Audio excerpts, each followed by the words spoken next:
Rowan Glen produces a range of yoghurt products and yoghurt drinks. Anything that's cultured, so it could be sour cream, creme fraiche, those types of products. We have a range of products. We have about 13 different types of yoghurt, and when you multiply the 13 yoghurt bases across the various different formats, we end up with over 100 finished products. The site was originally built in 1993. It was bought over by Dale Farm. At that time, 2004, they invested significantly in the site. They extended the site, they upgraded all the facilities, and they increased the sales and the production levels quite rapidly. I joined about 2005 and worked here on and off until Dale Farm took a decision to close the site. That was part of a wider strategic review. So myself and the staff, we tried to keep the business going, keep everybody employed.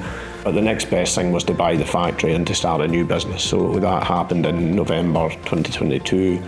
And now 3.5 years later, we are still running successfully, expanding, introducing new products, and we're up to probably about 50% of the pre-closure sales and volumes, and staffing levels are probably about 60%. So yeah, everything's going in the right direction at the moment.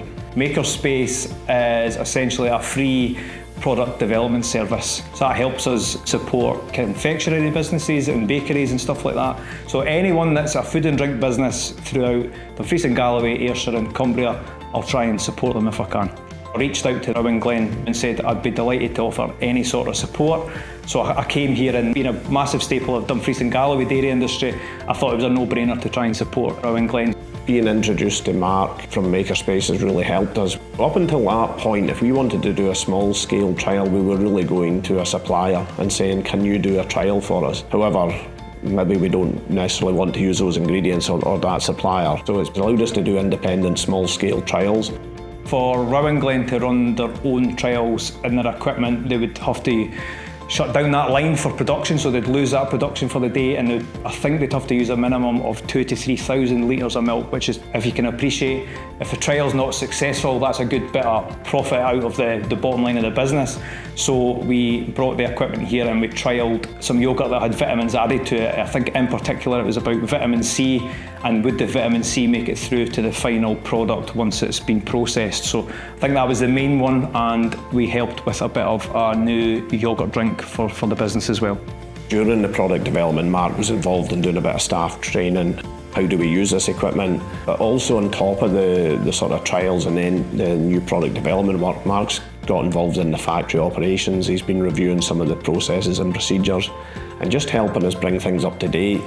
I suppose a person coming from the outside sometimes is very useful, because when you're on the inside, as the saying goes, sometimes you can't see the wood for the trees. So I think Mark's been good at coming in, reviewing things, procedures and processes. Mark's background was in dairy processing, so he's got that knowledge and experience, and he's been able to bring that to Rowan Glen, which has been really good. It's been very rewarding helping Rowan Glen, as no matter how small my contribution, it was nice to feel I've played a part.